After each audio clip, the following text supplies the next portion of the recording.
Welcome everyone. Today I'm going to tell you the story of a hero who rose from the lands of an ancient kingdom beneath the endless sky and under the shadow of mighty mountains. This hero's name has transcended not just his time, but all time, and he has become almost immortal. As we recount the tale of Alexander the Great today, you will be born with him, fight with him, and change the fate of empires with him. Close your eyes. Feel the vast plains of Macedonia. Hear the cold winds behind the stone walls of the palaces. Imagine the moments when a young prince awaited the day he would ascend the throne. This prince is no ordinary prince. His destiny is to conquer the world, and with his courage and intellect, he will alter the course of history. He is Alexander the Great. But a kingdom is not built solely on conquests and victories. A king is not only made on the battlefield. Alexander's story stretches from his early days as a young prince to the grand battlefield, where the eyes of the heavens and gods were upon him. From his mother Olympia's mythological origins to his father King Philip II's tough leadership style, every detail that shaped Alexander's soul is a part of this legend.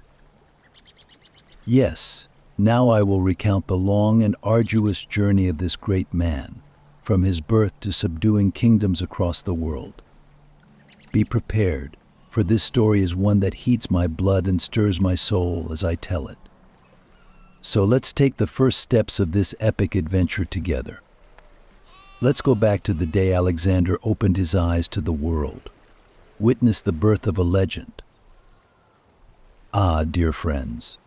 The story of Alexander the Great is so grand that it could never be fully told.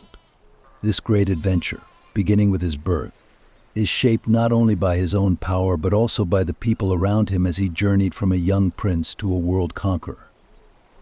Now let me take you to the most important figures in Alexander's life: his father, Philip II, his mother, Olympias, and his wise teacher, Aristotle. Philip II, Alexander's father, was the great king of Macedonia, a powerful warrior and a brilliant strategist. Philip was a leader who changed not just Macedonia's destiny but the entire Greek world's. But Philip's strength lay not only on the battlefield but also in the political intelligence behind his throne. He kept a close eye on his son Alexander from infancy, preparing him to be a leader. Philip's love for his son was immense, but he also took great pride in him, seeing in Alexander the ambition and strength of his own youth. As he prepared Alexander for the throne, he trained him not only in the art of war but also in statecraft and diplomacy.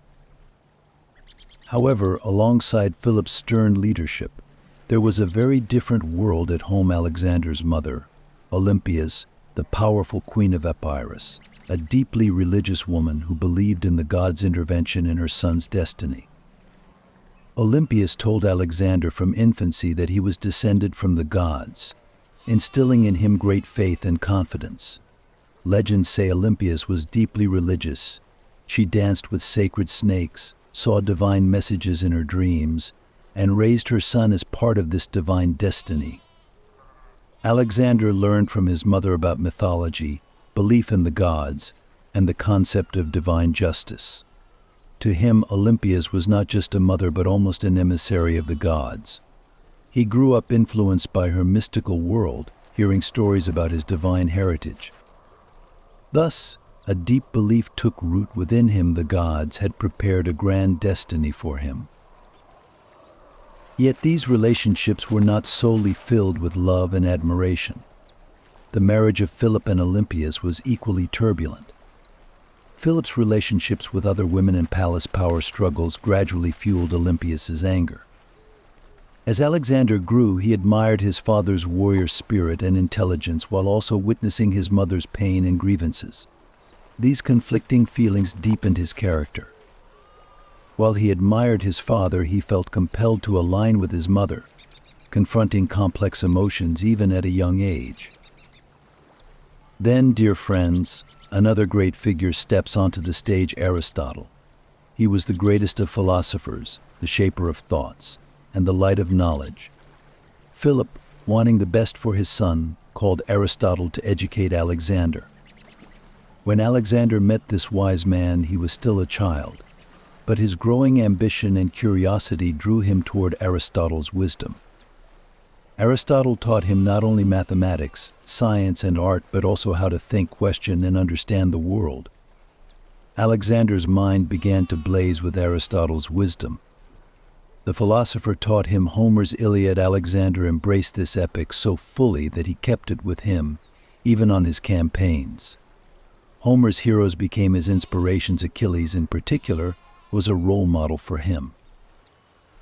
In Aristotle's education, Alexander learned about logic, ethics, politics, and even medicine. But most importantly, Aristotle taught Alexander a way to see, understand, and conquer the world. He showed him how vast the world's boundaries could be.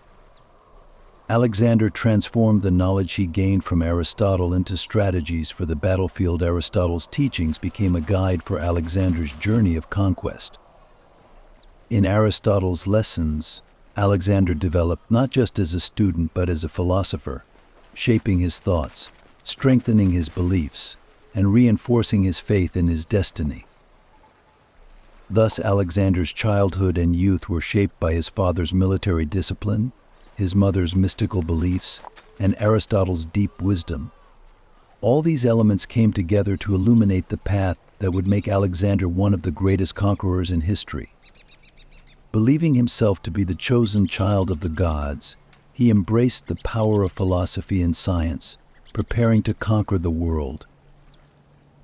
And so, dear friends, the young Alexander grows with the fire within him, embracing his mother's myths, his father's wars, and his teacher's wisdom, beginning to weave his destiny step by step.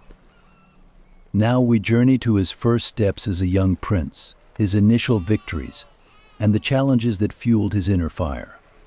Get ready, because the story is about to truly begin. All right, my dear friends, close your eyes and imagine. What else could you see young Alexander as beneath the vast blue sky over the windswept plains of Macedonia, waiting for the storms of the future?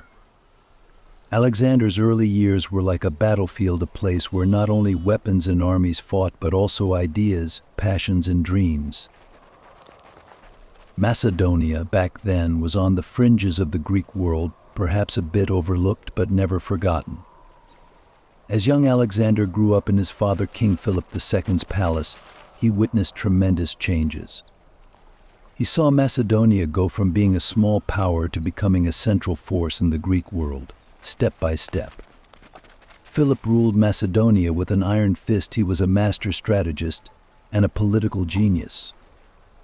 In the palace, Alexander heard constant whispers of his father's successes and his mother's mysterious words about snakes and gods. Alexander's early years were primarily a period of great observation.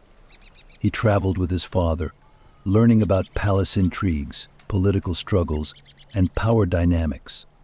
He knew his father was testing him not only in battle but also in court politics. If you want to understand the life of a young prince in the shadow of the throne, it was like a game of chess. Every move, step, and word had to be calculated. A moment of carelessness could mean losing everything in the Game of Thrones. Alexander started learning how the pieces on this chessboard moved from a young age. Philip didn't just see Alexander as a soldier, he wanted him to be a leader with grand ambitions beyond the Macedonian throne. As Alexander grew up in his father's camp, he observed the discipline, courage, and loyalty of soldiers, and how armies moved and spread across the battlefield. He read the fear and bravery in the eyes of each warrior. When he first took up a sword given by his father, he was still a child, but there was the fire of a warrior in his eyes. That day he saw the sword not just as a weapon, but as a symbol of his destiny. Alexander's hands began to get used to the cold steel and warm blood of battle at an early age. But the palace corridors weren't just filled with the sounds of swords, my dear friends. This was where power games were played, thrones were contested, and most importantly, strategy and politics were taught. Alexander participated in diplomatic meetings with his father, met the great leaders of the Greek world, got to know his enemies, and chose his allies. He absorbed his father's lessons on strategy like a sponge. He learned that a prince had to fight with his mind as well as on the battlefield. He understood how to defeat enemies, win allies, and keep his people united during these years. Alexander always felt that Philip saw him not just as a prince but as the future king. His father often said, "A king is not just a warrior, my son. He is also a guide for his people." These words echoed in Alexander's young mind. Every morning he would wake up with the first light of the sun in the palace's vast courtyard and watch the discipline of the soldiers on the training ground. He was eager to join them, and his desire soon became a reality. But was Alexander only interested in the art of war? Never. He was also immersed in literature, philosophy, and the arts. While his worldview was shaped by Aristotle's teachings during his early years, he also meticulously studied the books in his father's library. Homer's Iliad was his favorite book. He identified with the story of Achilles. He was a prince, a warrior, and a thinker. These three identities would make him a very different leader from his father. Even then, Alexander was ready to chase after his dreams. However, let's not forget, my dear friends, that the princely years were not just filled with grand dreams and books. Philip subjected his son to tough tests. When Alexander was only 16, his father tasked him with quelling a rebellion in a corner of the kingdom. That moment showed how Alexander's fate would unfold. He combined all the strategies he learned from his father, the wisdom from Aristotle, and his mother's divine strength. He took command of his troops, motivated them, and returned victorious in no time. This victory reinforced his father's trust in him and made Alexander realize that the fire of leadership within him would never go out. And so, my dear friends, Alexander's princely years in the Macedonian kingdom witnessed the birth of a leader, a conqueror, a hero.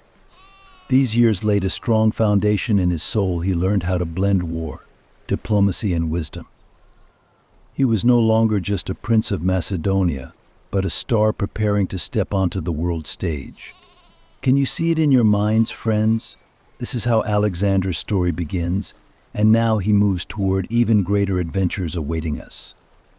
From a young age, Alexander didn't just sit in the palace and take lessons. He joined the soldiers in their camps and grew up among them. He saw firsthand how Macedonian soldiers were trained, their discipline and courage. This unconventional life for a prince sharpened his military skills and strengthened his sword-wielding hands. Even as a child, he would visit his father's camp, watch the art of war, and participate in the soldiers' training. Philip decided early on to teach him what it meant to be a real warrior. By the time he reached adolescence, Alexander was ready to draw his sword and face the enemy. And then, friends, the Battle of Chaeronea, the first major victory where Alexander shone on the battlefield. At just 18 years old, when he stepped into the fire of battle, even the commanders of great armies were astonished by his bravery. Yet, with every step and every sword strike, Alexander showcased the emergence of a great leader. Chaeronea was one of the bloodiest and toughest battles of a period when the Macedonians sought to assert dominance over the Greek city-states. Athens and Thebes had united, pooling all their strength to resist the Macedonian army.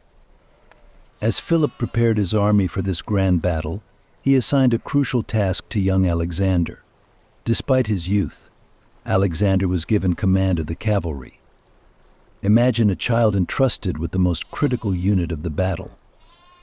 At that moment, everyone's eyes were on Alexander. Some looked with doubt, others with admiration.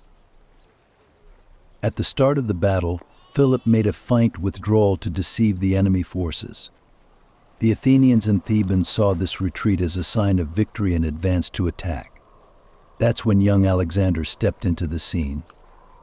He mounted his horse, quickly organized his cavalry, and charged towards the left flank of the battlefield, targeting the famous sacred band of Thebes. Seeing his speed, strategic brilliance, and fearlessness, his troops followed him with great confidence. On that day, under Alexander's leadership at Chaeronea, the cavalry shattered the enemy's ranks, leaving them bewildered. Alexander struck precisely at the moment, and in the manner his father had planned, disrupting the enemy's balance and encircling them. The sacred band of Thebes, previously considered an unbeatable force, couldn't withstand Alexander's sharp intellect and bravery. The enemy was in shock. With a decisive move, Alexander defeated the strongest unit of the enemy, completely turning the tide of the battle. The genius of Philip combined with the courage of young Alexander, and victory's music seemed to echo across the battlefield. Alexander didn't just win his first victory at Chaeronea, he also demonstrated that he deserved to be the future king of Macedonia. When Philip saw his son's success, his eyes reflected both pride and hope for the future. Through his military genius shown at such a young age, Alexander proved to the world that Macedonia had not only a powerful army but also a legendary leader. After the Battle of Chaeronea, something changed among the Macedonian soldiers and commanders. They now saw Alexander not just as a prince but as a reliable commander on the battlefield. That day, Alexander's name resonated throughout the Greek world. Even the great Greek city-states began to mention this young man with respect. They saw that this young prince was not just a king's son but a true warrior holding the sword of destiny. And so, my dear friends, Alexander's military skills were displayed to the world right from his first victory. At 18, with every step he took on the battlefield and every swing of his sword, we witnessed the birth of a leader who would change the course of history. Even then, storms were brewing in Alexander's soul, and a fire ready to conquer the world stage burned in his eyes. And this was just the beginning. Ah, my friends. Now, let me take you to one of history's most critical moments, to the unforgettable day when a great empire was shaken and a young king ascended the throne. Imagine a silence in Macedonia, but this silence was like a herald of an approaching storm. And on that dark night, a news of assassination shook all of Macedonia. King Philip II, the great king who had driven his armies from victory to victory and instilled fear in his enemies, met his end with the treacherous stab of a dagger. Ah, what a grand tragedy it was. Philip was at perhaps one of the happiest moments of his life, descending the palace stairs during a wedding celebration. Yet, at that very moment, a man emerging among his guards, Pausanias, a palace guard, suddenly lunged forward, drew his dagger, and drove it into the king's chest. The events unfolded in an instant. As Philip's large body crumpled to the ground, the entire palace held its breath, eyes averting in fear. The king was dead. The great king of Macedonia, Alexander's father, was no more. At that moment, Alexander's fate was sealed as well.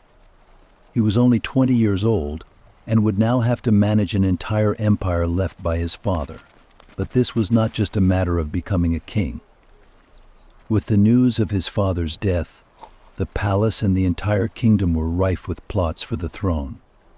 Every street corner buzzed with whispers. Every palace wall reeked of conspiracy. Picture every noble in Macedonia debating who the true heir to the throne should be, according to their own interests. Alexander, upon hearing the dreadful news of his father's murder, acted with great courage and determination, moving without delay. He knew that if he did not immediately assert himself as king, Macedonia could fall into chaos and civil war. His first task was to uncover who was behind his father's assassin, Pausanias. Yes, that was the name of the assassin. But was this a murder committed by a lone man? Or was it part of a deeper, more sinister plot? It was rumored that Pausanias was not alone. Some nobles, perhaps even the Persians, might have had a hand in this assassination. Alexander vowed to avenge his father's death. Young Alexander quickly began purging the palace of traitors. First, he identified those who had supported the assassination. Some attempted to flee the palace, while others were forced to surrender. However, it was at this point that Alexander demonstrated his intelligence. While wielding the sword of justice for his father's revenge, he also sought to maintain peace and order in Macedonia. For he knew that a king's power came not only from his sword but also from the support of his people and his army. Immediately following the assassination, some Greek city-states, particularly Thebes and Athens, began to rebel, believing there was a power vacuum in Macedonia. For them, this seemed like a great opportunity to rid themselves of Macedonian rule. But they underestimated Alexander's resolve and intelligence. Without delay, Alexander assembled his army and swiftly marched to Thebes. The young king's sudden movement was far beyond everyone's expectations. The people of Thebes were so terrified of Alexander's stern yet resolute demeanor that they quickly surrendered and pledged their obedience. However, my friends, the internal turmoil was not limited to external enemies. Within the palace, various intrigues for the throne were also unfolding. Some nobles planned to seize the throne by exploiting Alexander's youth and inexperience. Yet young Alexander was prepared for these threats. His first action was to place under surveillance everyone in the palace whose loyalty he doubted and remove those he deemed necessary. Soon rumors spread that 3 brothers from the powerful Lyncestis dynasty were involved in the assassination and the struggle for the throne. Alexander immediately apprehended them, but avoided unnecessary bloodshed by ensuring the accusations were substantiated in a manner that avoided excesses.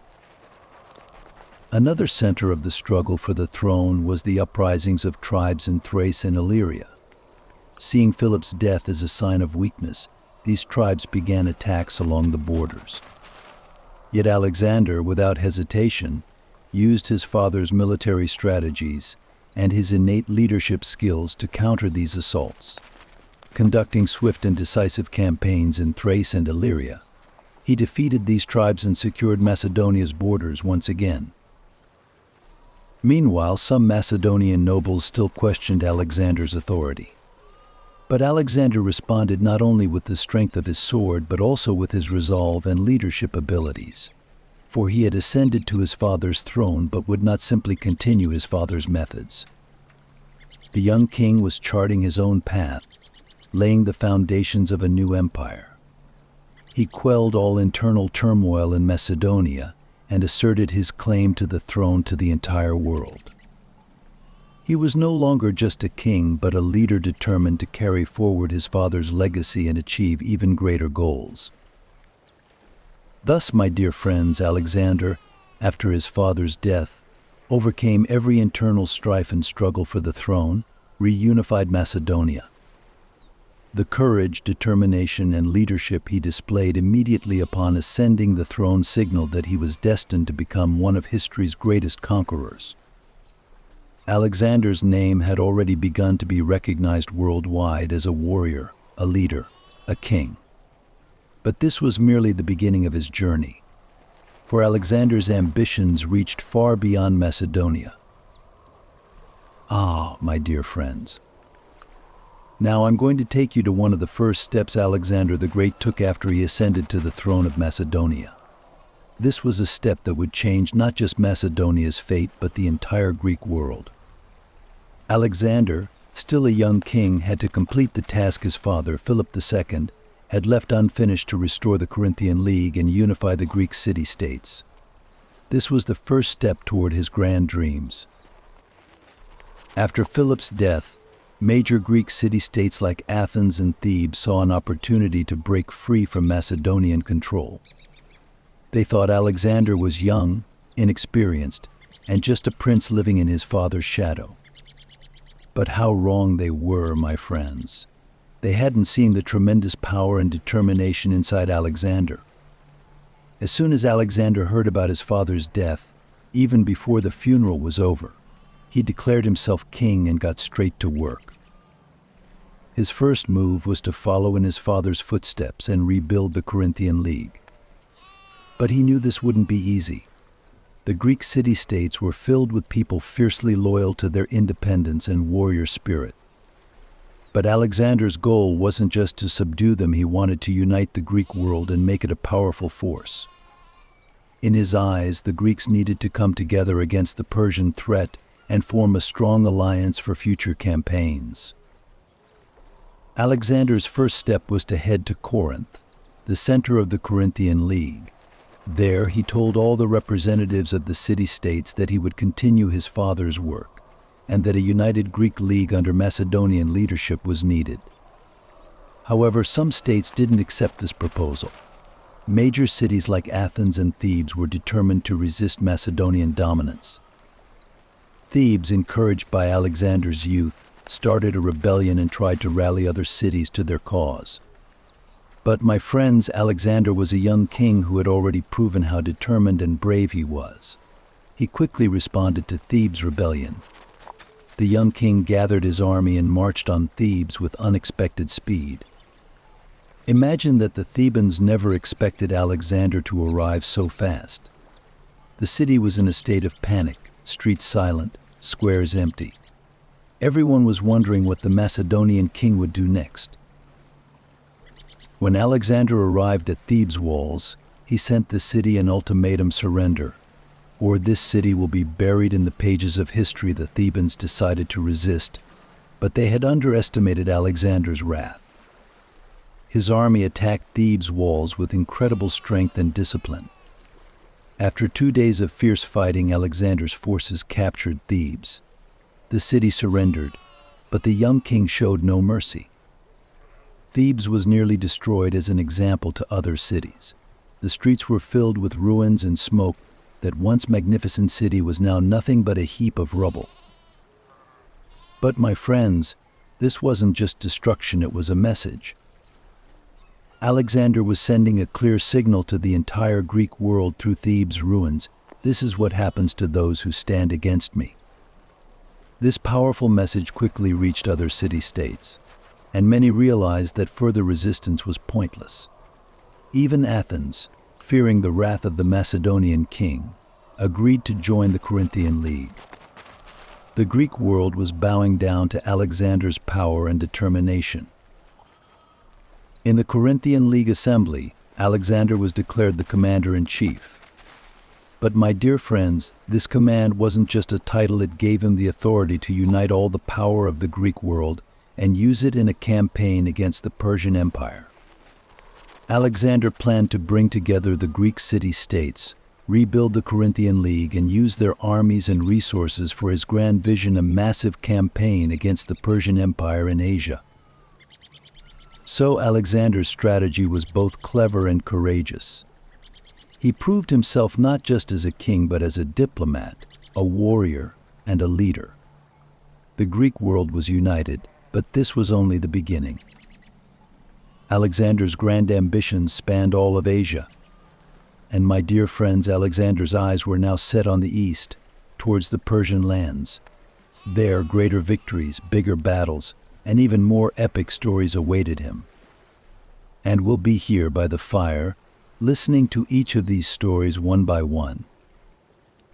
Ah, my dear friends, this young king's adventure is just beginning. Rebuilding the Corinthian League was just the starting point for his dreams. Thinking about what comes next is exciting, isn't it? Are you ready? Because on Alexander's journey there are even greater victories and more epic adventures waiting for us. Ah, dear friends, listen up. Let me take you to that brave first step of Alexander the Great, the Macedonian king, as he crossed the boundaries of the Greek world and set foot on the vast lands of Asia. Alexander's eyes were now fixed on the east, on the Persian territories, and he was chasing a dream beyond anything else: to conquer all of Asia. And his first stop on this journey was Hellespont, which is now known as the Dardanelles. Picture this, friends. The Macedonian army was lined up on the shore of the clear waters of the Marmara Sea, full of excitement and fear. The opposite shore of Hellespont was the land of Asia. Alexander stood at the head of his army with great courage and determination. His face showed the resolve of a great leader and the fire of a warrior. His eyes were distant, as if he could see the victories and lands waiting for him deep within Asia.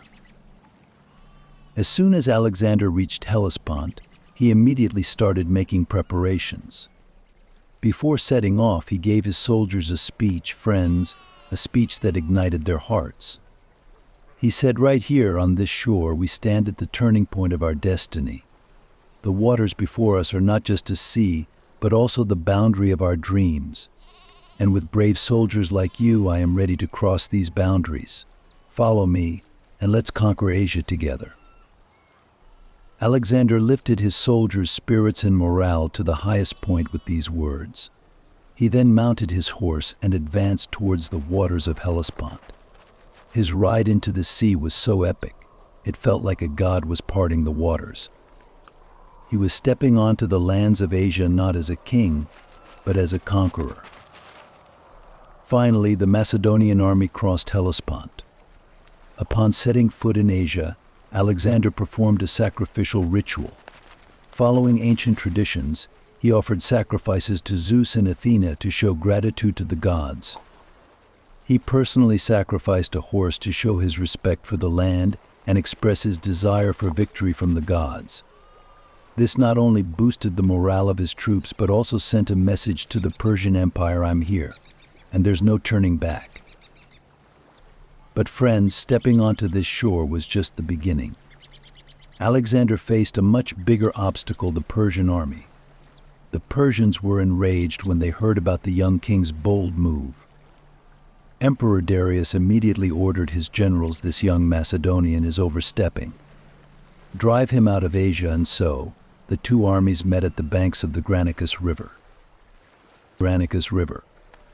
Ah, friends, that moment. The moment that's written in gold letters in history books. The river between the two armies was like a boundary separating the past from the future.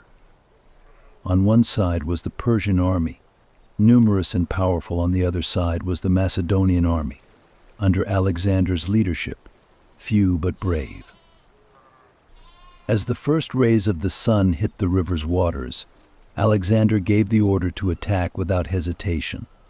While the Persians were preparing on the other side of the river, Alexander's cavalry began moving swiftly towards the river's waters.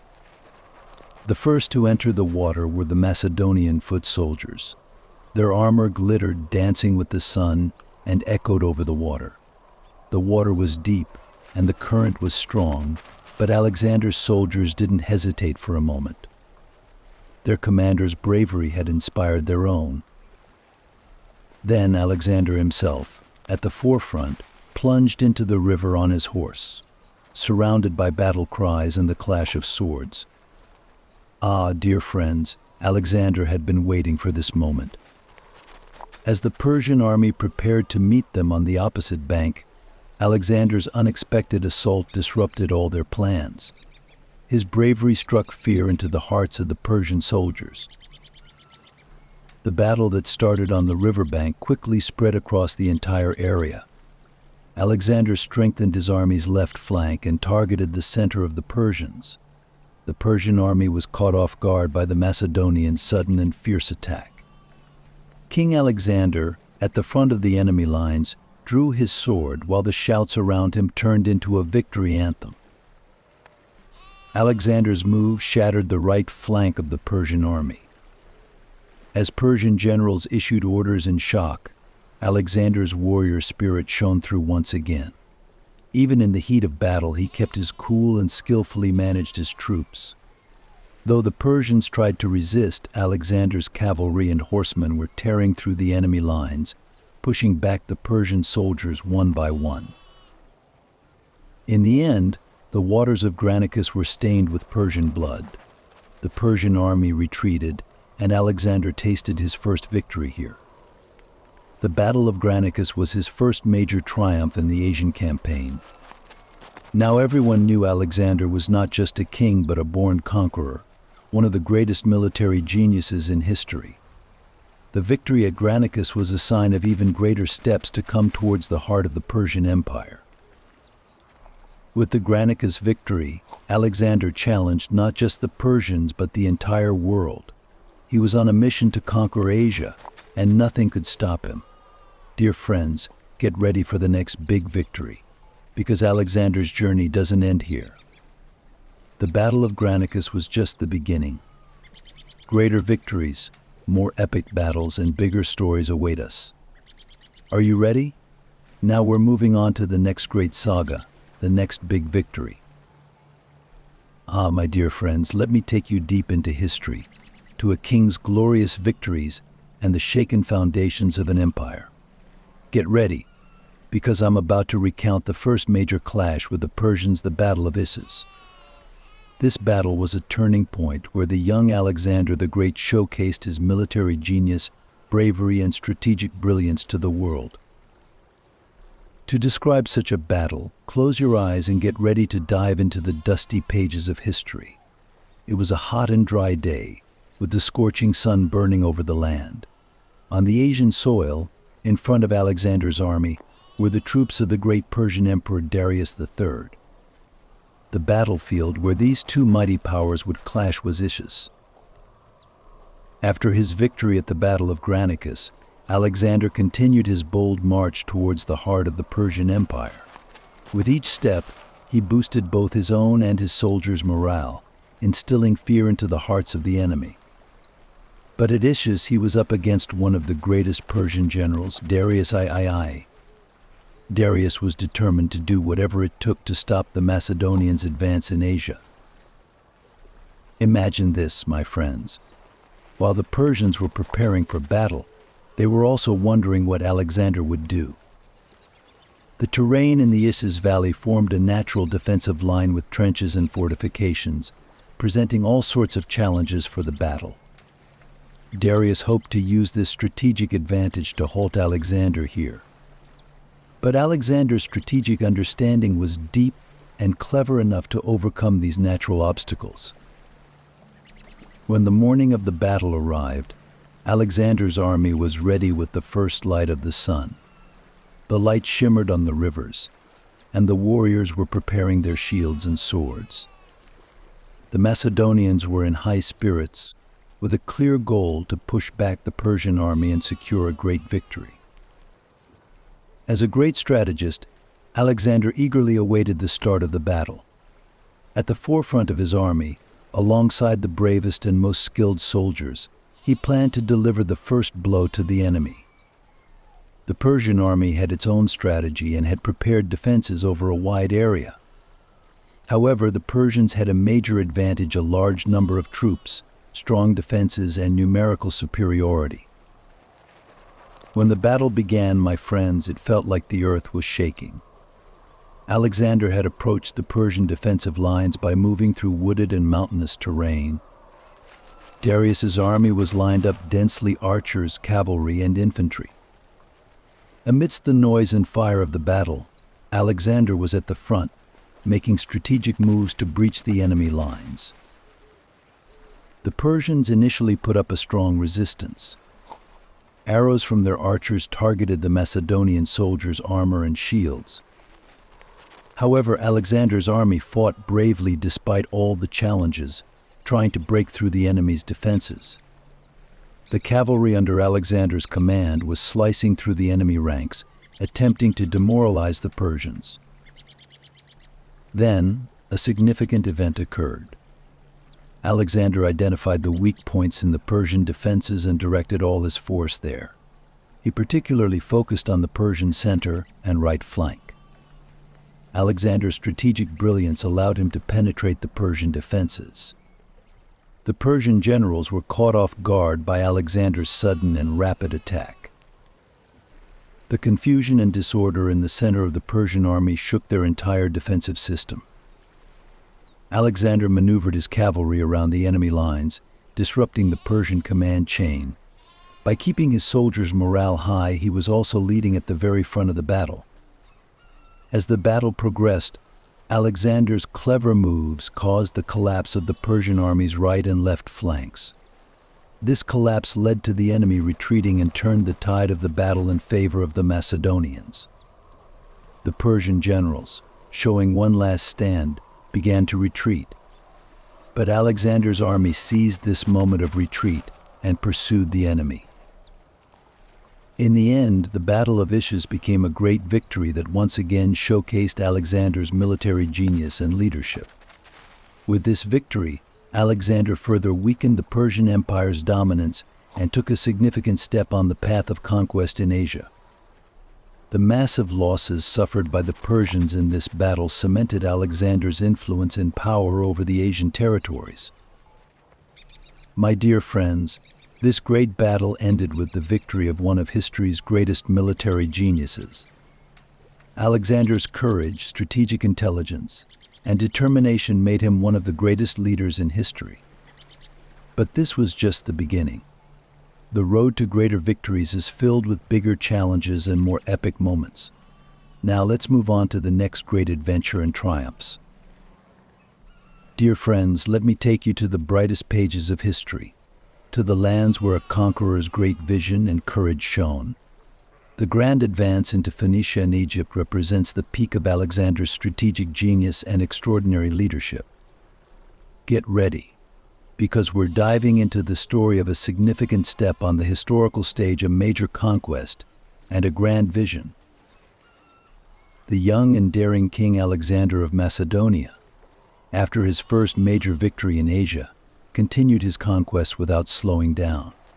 His successes at Granicus and Issus had further strengthened him both militarily and strategically. Now, he had turned his sights westward, heading towards Phoenicia and Egypt. Alexander's plans for these regions were quite extensive. Phoenicia was a major trade hub in the Mediterranean at that time. This land was of great strategic and economic importance. Alexander aimed to take control of this region to expand his empire and break the Persians' influence over the Mediterranean. First, he set out for the Phoenician city of Tyre.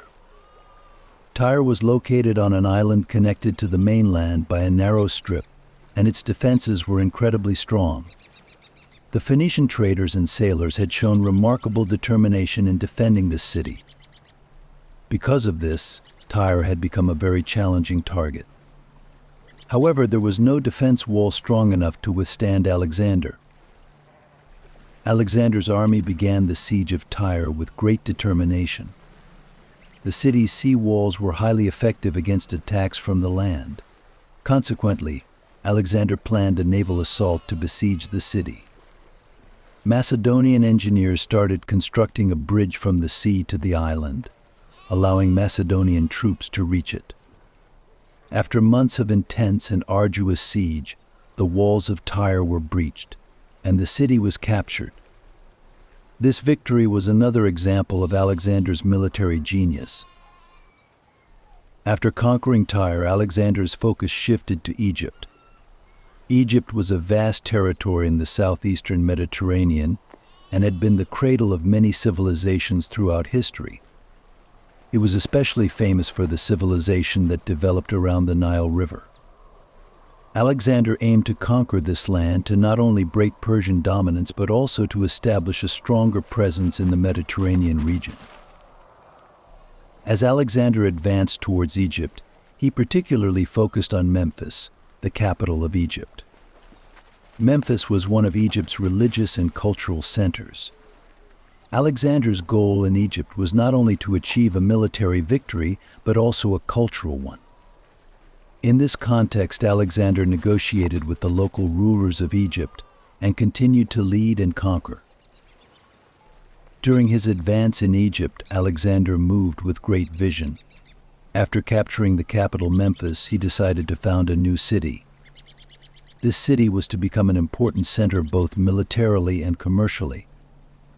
Following this vision, Alexander embarked on the project of establishing a new city on the northern coast of Egypt, right next to the beautiful waters of the Mediterranean. This city went down in history as Alexandria. Alexandria was meant to be more than just a city. It aimed to be a center of culture and knowledge. The city was planned as a reflection of Alexander's dreams and goals. It featured a great harbor, wide streets, an impressive library, and a major educational center. Alexander meticulously designed the city's architecture, cultural structure, and social organization. From its founding moment, Alexandria became highly significant for both Egypt and the Mediterranean world. The city became a hub of trade and culture, seen as a meeting point of Greek and Egyptian cultures. It also became known as a major center of science and education. The Library of Alexandria eventually became one of the world's most important centers of knowledge, bringing together many scientists, philosophers, and thinkers. Dear friends, Alexander's advance into Phoenicia and Egypt and the conquest of Egypt show how broad his military and cultural vision was. Alexander's brave steps, strategic intelligence, and grand dreams left a mark on history. Now let's continue with the story of this great leader who pursued a larger empire and an even greater vision following these grand conquests. Along the way, you can be sure that greater victories and a brighter future await us. Dear friends, now we're stepping into one of the greatest battles in history, the tale of Alexander the Great's victory and the significant defeat of Persian King Darius. The Battle of Gaugamela was a stage where military strategies and historical destinies clashed. Get ready, as this battle marks the end of an era and the beginning of a new age. The year 331 BC was a pivotal moment for kingdoms and empires around the world. As Alexander continued his rapid conquests in Asia, the lands held by Darius, the last great fortress of the Persian Empire, had become a major power center challenging him. Darius I was the powerful and illustrious leader of the Persian Empire, but he was increasingly finding himself in a difficult position against Alexander's advance. The preparations for the Battle of Gaugamela were conducted with Darius's intense desire to win. The Persian king knew that this battle would be decisive for the entire empire, and he assembled a vast army, planning to halt Alexander's progress. Gaugamela was located on a broad plain in present-day northern Iraq. This area was ideal for the Persian army to deploy a large-scale battle formation and set up a massive war strategy. Darius hoped to prevent Alexander from gaining an advantage on the battlefield by spreading his army widely across this open terrain. However, Alexander was a leader known for his mastery of military strategy and tactics. As he advanced towards Persian lands, he meticulously planned every strategic move. Alexander's strategy was designed to balance Darius's advantages by utilizing both his military power and his intellect. Before the Battle of Gaugamela, Alexander continued his advance into Persian territory while carefully observing Darius's military arrangements and strategies. As the day of battle approached, both sides were filled with great anticipation and tension. Despite his youth, Alexander once again demonstrated his military genius and strategic thinking. When the battle commenced, both armies engaged in a massive display of force. The Persian army was much larger than Alexander's in terms of numbers. However, Alexander's military acumen and strategic plans were highly effective in overcoming this large force. Alexander's main strategy at the start of the battle was to disrupt the Persian army's broad formation. With great tactical intelligence, he targeted the flanks and rear of the Persian army, successfully breaking their formation.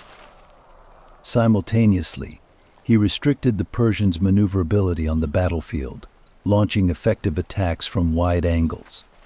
As a result, the Persian army's advantageous position quickly changed, and Alexander's military skills shone.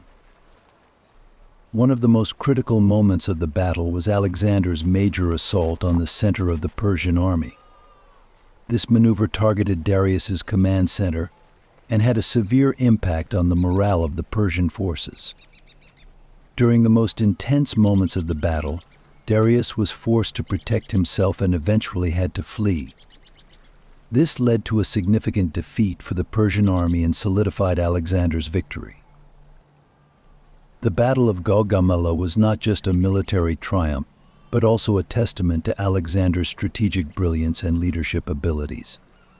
This victory not only marked the end of the Persian Empire, but also secured Alexander's name in the annals of history.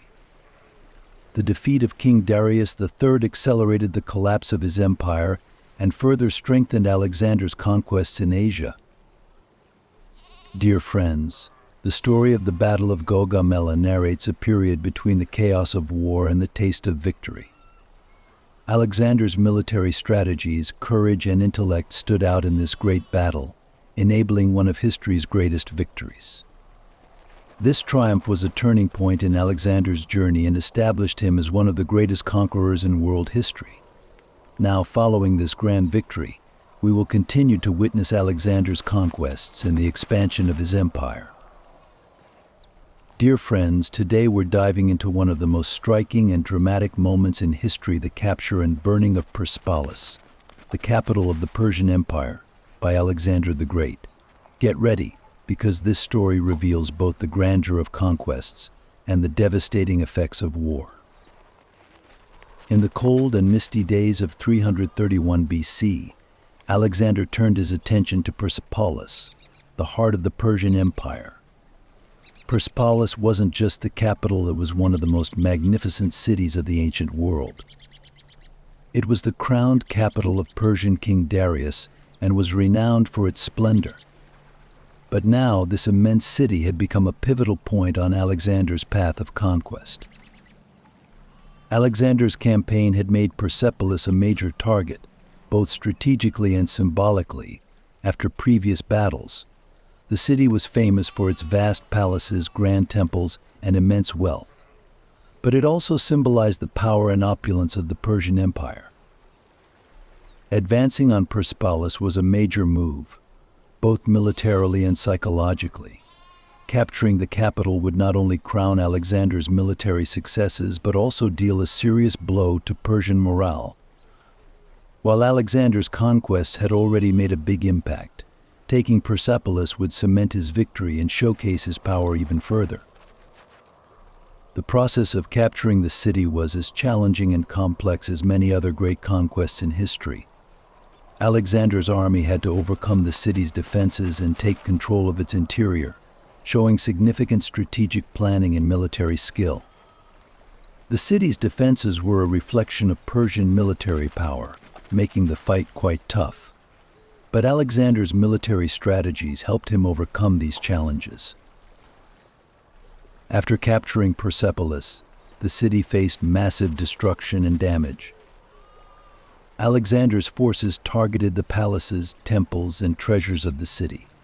The burning of Persepolis was part of Alexander's military strategy and dealt a major psychological blow to the Persian Empire. The burning also symbolized the collapse of Persian power. The city was destroyed in a massive fire, marking the end of one of the greatest and most impressive cities of the ancient world.